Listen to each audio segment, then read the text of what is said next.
Hi, welcome to the next episode of Triggers in Spiritual Medicine. I am your hostess with the mostest, Laura Bonetzky-Joseph.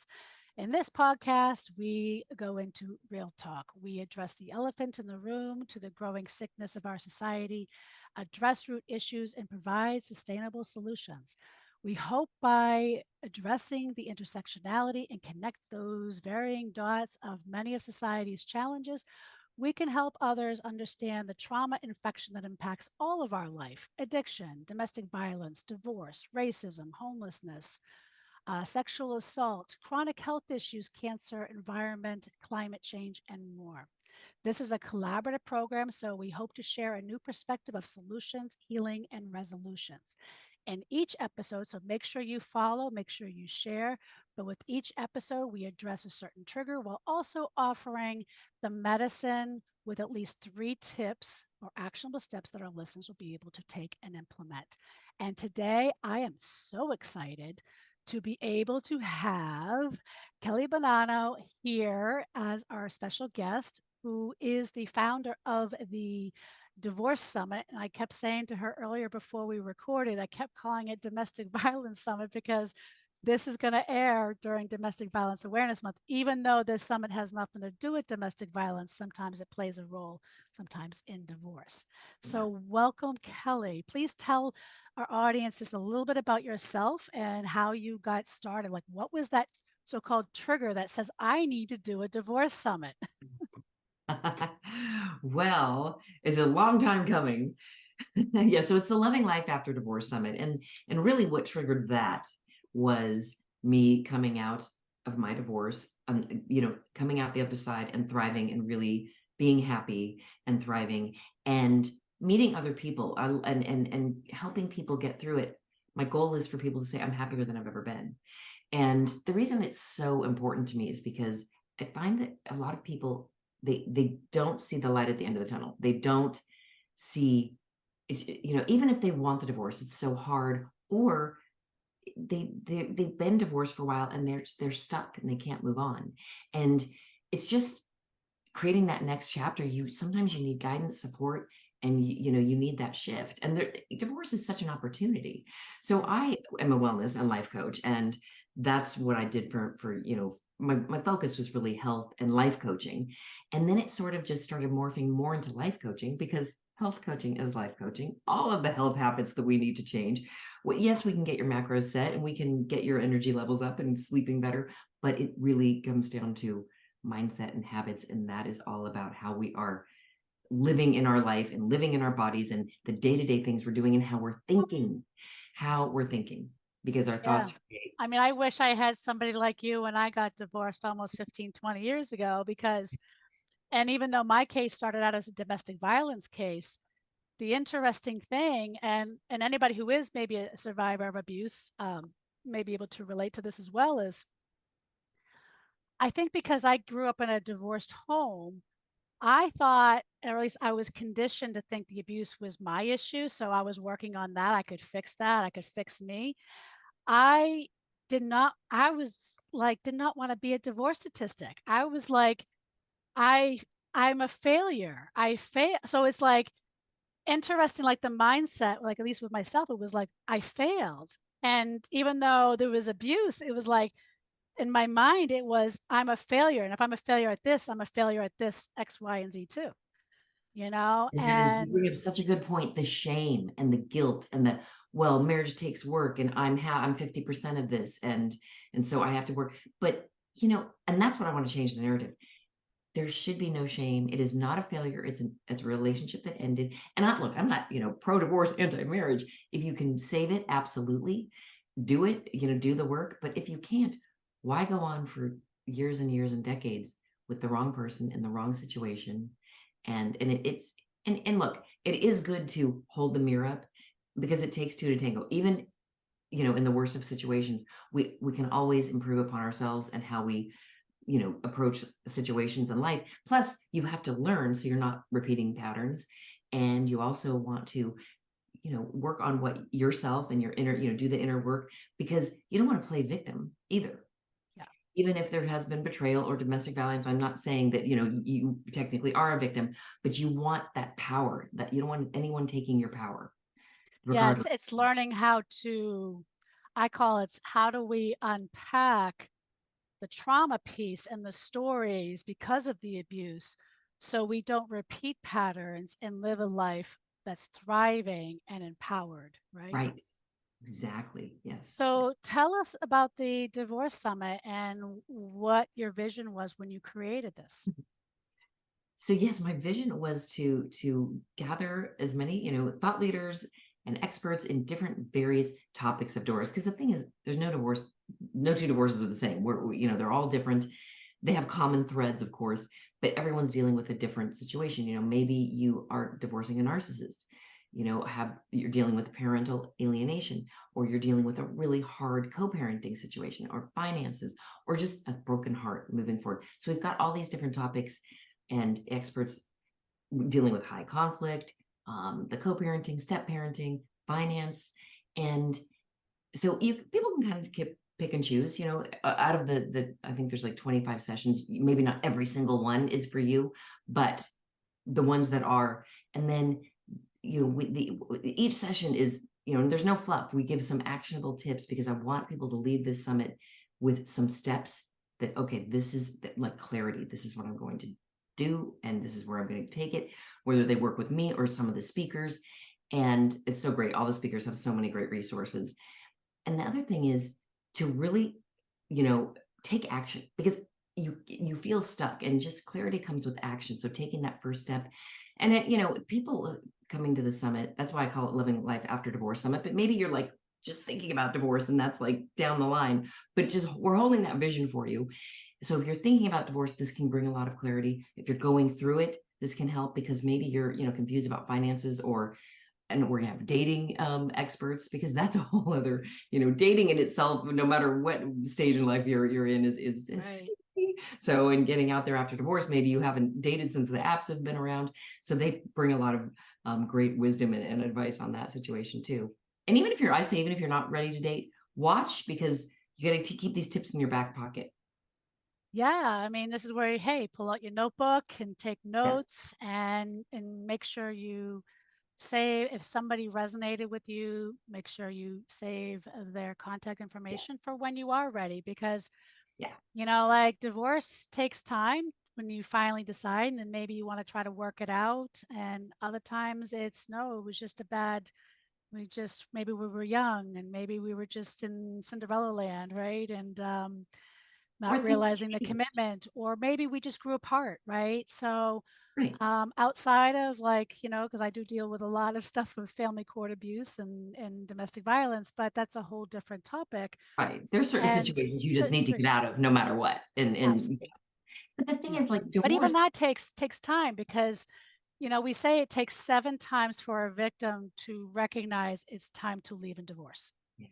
And how do we do it safely, right? Right. Oh yeah. So that's, so there's some parallels, but not. It just means that some of the tips that are there, we just kind of maybe pack them in a little with a little stronger boundaries, or a little added this or a little added that, But yeah, I mean, I wish I had something like this when I was going through it, like, Yeah. because I felt like I was a lone wolf in a sea of, like, of, oh my Yes. God, I'm a failure. I mean, I couldn't get out of that. And then when I had to disclose abuse to my family, I felt embarrassed, and again, another failure, because I swore to myself I would never be one of those who would be a victim of abuse, and didn't realize that I had a target on my back from day one, and that's a whole pattern. But what what can they gain from this summit?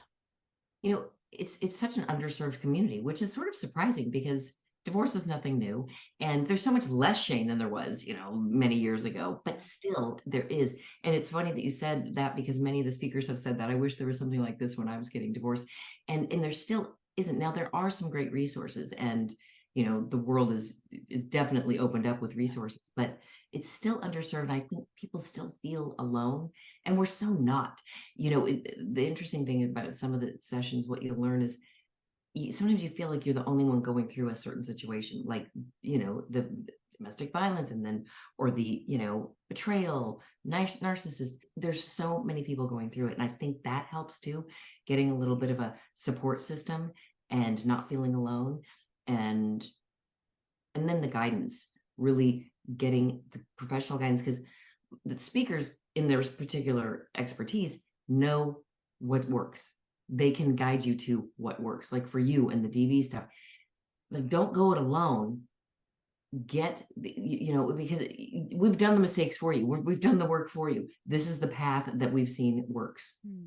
And so that's, I think, for each different topic, that's really what people will gain is sort of, okay, this is what's working, this is what's not, I'm going to go into this path, so you don't have to make the mistakes that other people have made. Right. So tell me, like, what are some of the triggers that might be addressed in your summit? Well, dealing with narcissists is a big one. And the high conflict, co-parenting with somebody who's making it difficult. Even step parenting can be really difficult too. But some of the worst things are the situations where, it is very volatile, it's very high conflict, and people are dealing with, sometimes it's not a narcissist, but it's just somebody who's really, really difficult, making life miserable, and also not, adhering to what the courts say it has to go on. And they're saying, well, the kids don't want to see you, or the kids, well, I can't, or, oh, well, I can't do this, or, just making up excuses and stuff. It's so sad. There's people that have not seen their kids for years.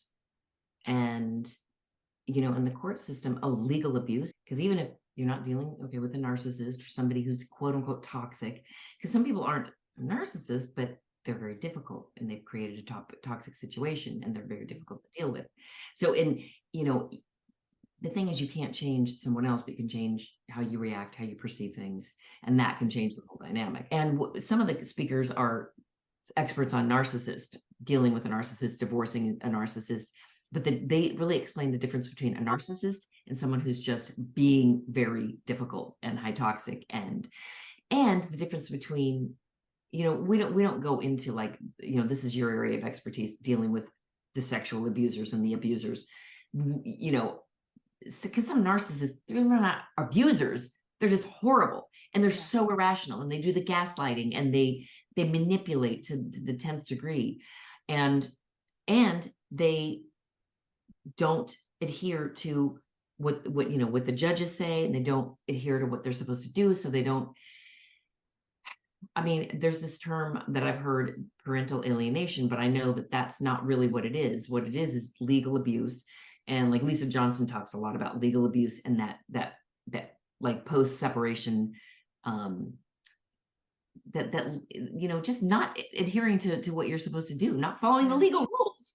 Yeah, I typically say it's either, if there's no history of abuse, it's just bad parenting and spite, right?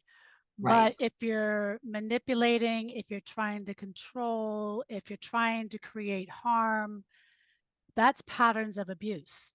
And parental alienation in itself was coined by a pedophile, and there's a whole cottage industry geared towards using that to help abusers get custody and hurt their survivors. And unfortunately, because of the industry, they've tried to bring in even other people. And I've heard even a lot of survivors saying, well, it's parental alienation, I haven't seen my kids or whatever. And it's not, because it's an abuser using that. It's more or less coercive control, post-separation abuse, domestic violence by proxy, maternal deprivation, litigation abuse, and a lot of deprivation and paternal, because I've seen it happen to me. That sounds like, deprivation. And what I've even learned from one of the experts who has dealt with this personally is she's very careful of not using any of those labels in family court, because judges kind of shy away from them. You really want to label the patterns of behavior and label it and say, this is a repeated pattern of behavior, unless they've already been like convicted or there's been patterns of Yeah. abuse in the past.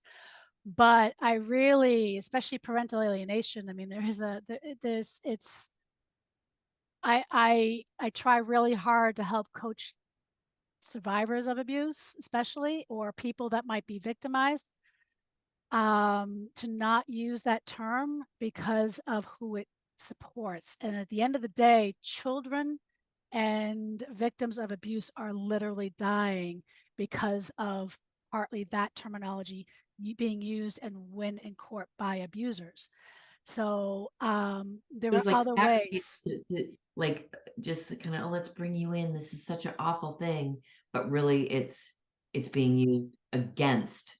Yes, and the industry is there's even because there's reunification camp. I mean, we can go on. It's a whole nother topic for a different day. But I know Tina Swithin, who is was in my July episode for 2023, talks more. She's more of an expert than I am on this topic, and she's led the way on connecting the dots with the money behind the reunification camps is funded by the parental alienation industry, who are calling themselves experts. And so what they're doing is that it's all about money because they're making $10,000 a day to allow abusers to perpetuate, because abusers are the one that are going to want to keep going ding, ding, ding, ding, ding, because they want to keep at it.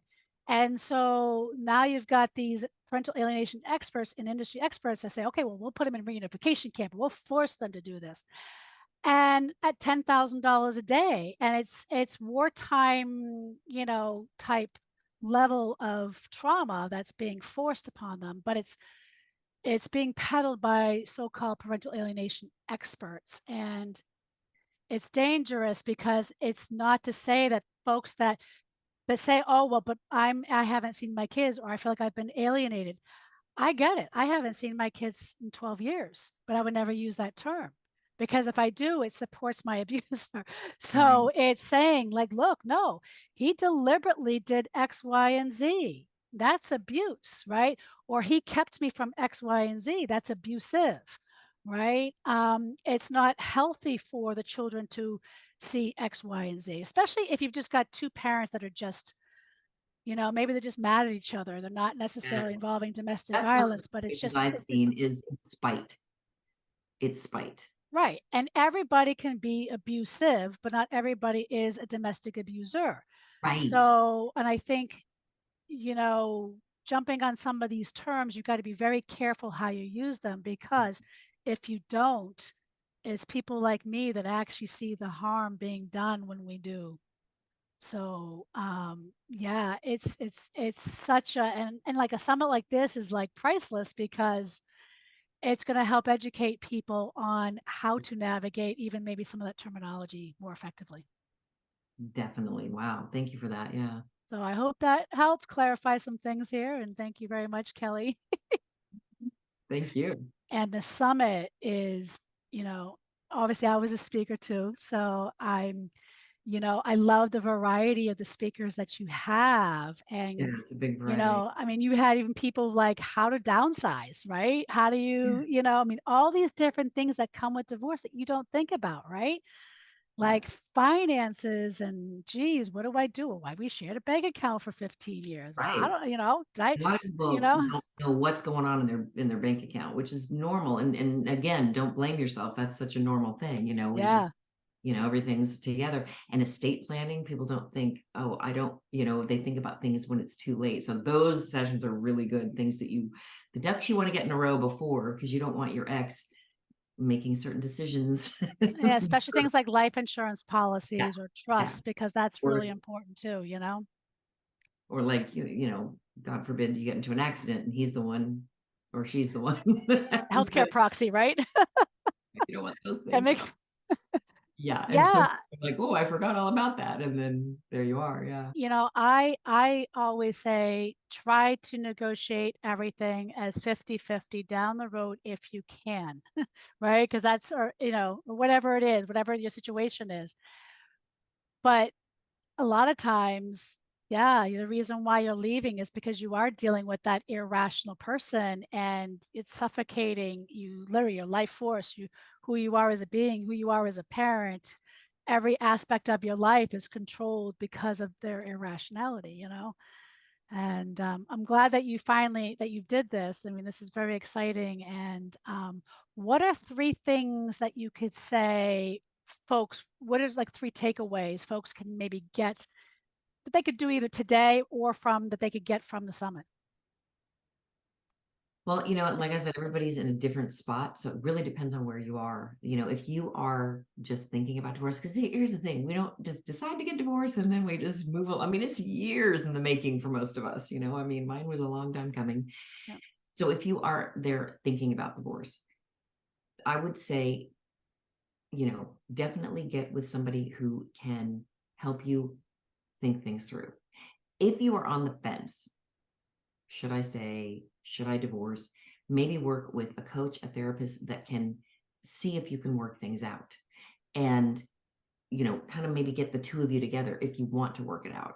Make that decision first. And it's not a decision that's overnight.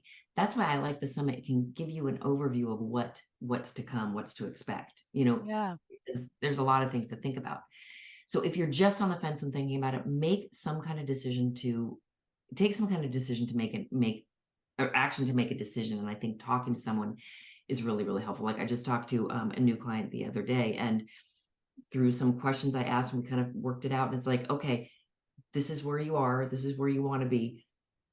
Let's get clear on that and then take the action to get there. So getting clear on what you really want is I think the most important step that somebody can take before. And if you are in the middle of divorce, or you've got that, get support, get with somebody who, and nothing against lawyers. We need the lawyers. This is, we have to have all of that in place. I definitely think mediation is great if it can be mediated, so you're saving some money, but get with somebody else. Like there's a few speakers in the summit. Heather from, she's president of Hello Divorce. They're great at, they have all kinds of different resources, and they can sort of say, okay, where are you? And they'll guide you. So you can just save some time and money before, because some people, their first call is to an attorney. That's your most expensive call. And Yeah. attorneys, as great as they are, and as much as we need their help, they're not financial, experts. They're not divorce coaches. They're not going to help you with your thought process. That's why I love that a lot of attorneys I talk to, they like divorce coaches like me, because they're like, I can't, I'm not going to be able to deal with all of that kind of situation. That's what they need. I'm not here to hold their hand and to Right. bring them to the process. And, so definitely, get some guidance. And if you need a financial, they can say, okay, And that is so important, by the way, because again, it's one of those things like if I woulda, knoulda, shoulda, coulda, woulda done, like all those things, because even if you are in an abusive situation, it will be like maybe even the wake up call to say, right. time to leave, you know? Exactly. Exactly. And so get a little clarity. Like in the summit, there's a lot of free consultations. I give a free consultation because you just gotta, sometimes you just need someone to listen. And like on a consultation, what I'll listen to the whole story, and then we'll kind of map out a plan. And it's like, if I'm the right one to help, no, but if I'm not, then I know where to guide you, because Right. I know where my expertise lies, and I know other, it's like, I'm not an expert with like the legal abuse and the narcissist, dealing with a narcissist. I can help you get yourself ready and dealing with toxic situations. But so that's the other thing, is get some guidance, make a phone call, get some guidance. And then the third thing is, and this is so interesting, how when we kind of take ourselves out of the situation, helping others can really help you, because sometimes we feel like, we're helpless, we're a victim, and it's kind of empowering to help others. So if you can think of That was something, a big drive for me, actually. That's what helped me get out of my hole. yeah, yeah, it really is amazing. So something that's near and dear to your heart to volunteer for, just, whether it's your favorite political candidate, a charity that's local, a soup kitchen, someplace where you can go and like maybe help them print flyers, something that you Yeah. can do to help, something that's really, really important to And you. some of those you can do with your kids. I mean, I did Yes. volunteering for hospice, and I'll never forget my she was then 6 and 8 year olds. They actually said to me, Mommy, can we go around the neighborhood and compete with each other and see who can raise more money? A Wow. 6 and an 8 year old for hospice. And I was like, yeah, like, but this is like, it's good for them because it keeps them out of like the fray of what's happening with their mom and dad. It's so true. It's so true. And it's great to instill in kids. Yeah, I remember my kid when they were little, one of them, he's like, "Oh, we can sell stuff and we can, or earn money for the children's hospital." And I mean, I always taught them to donate and do things like that, but he came up with that on his own. I was so happy. But it really does help. Helping others helps yourself. And then the other kind of nice thing about doing that kind of thing is you meet other people and you get out in the world. Because I think a lot of people who are going through divorce, they feel alone. Most of their friends aren't going through it. And even if you're not meeting other divorced people, you're just kind of getting out in the world and exposing yourself to new situations and new experiences. Well, and that's the flip side, right? That's, the hard part is taking the step and then going through it. And then there's all these floods of emotions of, oh, I shoulda, woulda. Like I said, I felt like I was a failure, Yeah, all these things. And then now, how do I parent as a single parent? And then how do I date again and know when to even introduce that partner to my children without throwing them in my face, right? So keeping that boundary, it's a whole journey, and I'm so grateful that you have this summit where it takes them. I feel like it takes them on a journey, right? Because I guess depending, like you said, on where they're at, will help them, on which pieces that they need to help exactly. Exactly. Are you move dealing forward. with a really high conflict situation? Are you dealing with, really confusing finances, or not even confusing finances, but you just need some guidance? Or are you dealing with, wanting to find love and date again? Are you dealing with some co-parenting or step parenting? That's a whole other, because, the great Yes, thing about divorce is, dating and finding new love, but you could find yourself with stepkids, and that can be a tricky, some landmines there as well. absolutely, absolutely. Well, thank you so much. If you could let our audience know can they find you and how can they find the Divorce Summit? So my website is kellybonanno.com, and I'm sure you'll have it in the show notes. And it's tricky. No one can spell it right. It's a tricky one, KELLYBONANNO. And that's where I am on Instagram as well. And I have a Facebook group, Loving Life After Divorce, Facebook group. And that's the name of the summit. And the summit is just lovinglifeafterdivorce.net. And then you can get all the information there too. And Awesome. even when the summit ends, it's going on now, so people have time. They have all week to watch, and then I'm going to give it some time for replays, so nobody is going to miss anything. And then we've got VIP packages, and that way you have access to all of the summit sessions and the incredible resources that a lot of the speakers have donated. I mean, some of these VIP packages are like worth thousands of dollars for, like, under 50. So that's Yeah. that's something they can grab anytime, no matter, even if they're listening to this or watching this podcast like a year later, it's still available. That's wonderful. That's wonderful. Well, thank you so much, Kelly, for joining. And please check out the Life After Divorce Summit now running. Have a Thank great you. day until next Have a time great of day. Triggers in Spiritual Medicine.